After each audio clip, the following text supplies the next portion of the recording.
Hi, I'm Paul Gibson, head frame builder at Ellis Briggs. Welcome to the workshop. You can't beat a classic steel frame.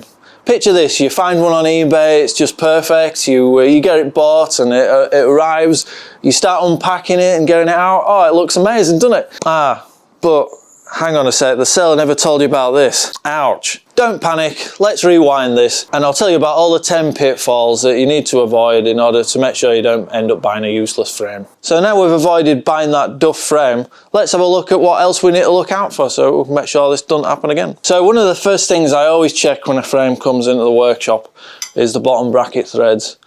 You want to have a look at these and make sure that they're not worn. Bikes used to be fitted with cup and comb bottom brackets, and what I always like to do is if I've got some Campagnola cups that I use, and I just try those in the frame. Basically what you're looking for is to see whether the thread's loose. This one's got quite a bit of play in it.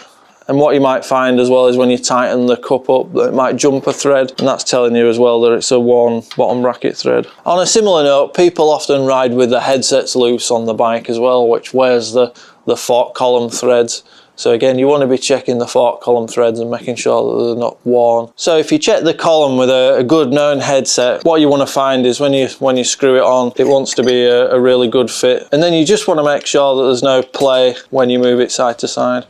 This one fits nice. Because if the threads are worn, all that'll happen is your headset will continually come loose because you'll never be able to tighten it up properly. Next, while we're looking at the headset, another common thing to look out for is ovalization of the head tube. Because what you don't want is you don't want to be fitting your headset and the cup just basically falls into the frame. That's a really big no-no. It really should be a nice tight fit. And sometimes what you'll even find is when you pull an old headset out of a frame, somebody will put a piece of Coke can or something like that to sort of shim it out in order to get it to fit, which is, you know, a real cowboy fix. We still haven't finished with the forks. The next thing, we want to make sure that as crown race fits on the top of the forks okay.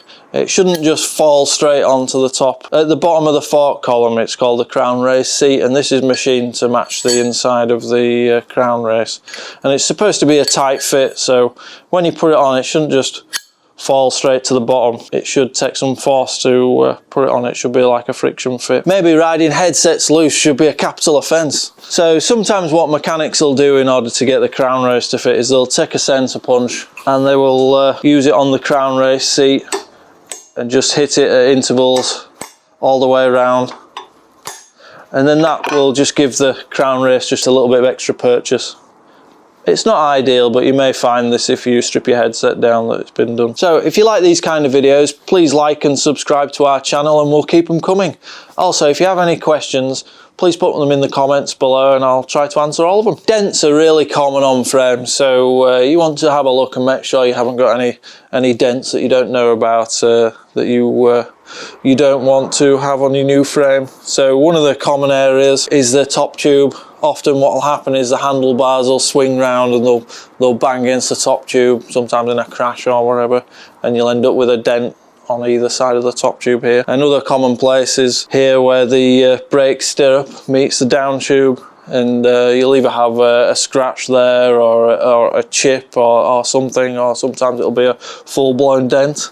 And then another common one is people tend to tighten the front mechs up too tight, so you might find that it's crimped the tube here, so that's another one to look out for. And then you just want to have a look over the whole frame. Often people lean the bikes up against things on the seat stays, so that's often why there's scratches and chips in the paint down here. On any frame, the seat post has to be the right size for the frame, so you need to have a look around where the seat boss bolt is, and often you'll find that it's been squashed because it's been over tightened, or the slot on the back has been closed up. Often this is a result of people putting in seat posts that aren't the right size. So yeah, this is another thing you want to be looking out for. It can be remedied, but ideally you don't want to have to do anything with it. It's just another area that can be damaged. You might see a frame and it'll have the seat post and the stem in it, and you might think, oh, that's a bargain, I'll get a stem with it and a seat post. Brilliant.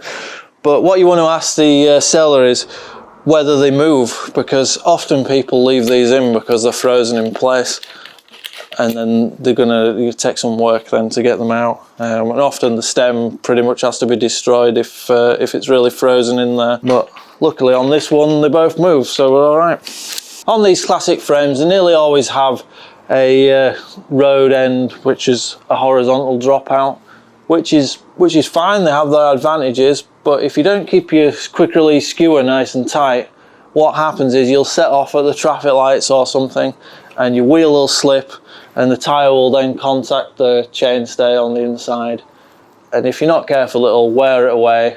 And after a while, if you keep doing this and doing it over and over again, you'll wear a little divot into the chainstay, and it just creates a weak point there. So it's another thing that you need to look out for on any classic frame. See if there's that little divot there, because that could cause a problem later on. One of the great things about steel frames is they're very resilient, but that can also mean that when somebody's had a crash on the frame, they might not always have noticed, and what you might find is the forks might be bent back, and so you want to have a look at the frame from the side on and make sure that the fork blade follows in line with the head tube, just to make sure that they haven't had a frontal impact. And finally, you might find again somebody's had a crash on the frame, and it might not have bent the forks, but it might have bent the top tube and the down tube, or just the top tube or the down tube. And what you need to have a look for is underneath the tube, just where it finishes from the lug. You're looking for a ripple, so you want to move your finger along there, and if you feel a bump there, chances are the frame's had a front end at some point and the frame's bent. So yeah, just another one that you just need to quickly look for. Yeah, thanks for watching, and in the next video we'll be building a bike up for an Eroica event.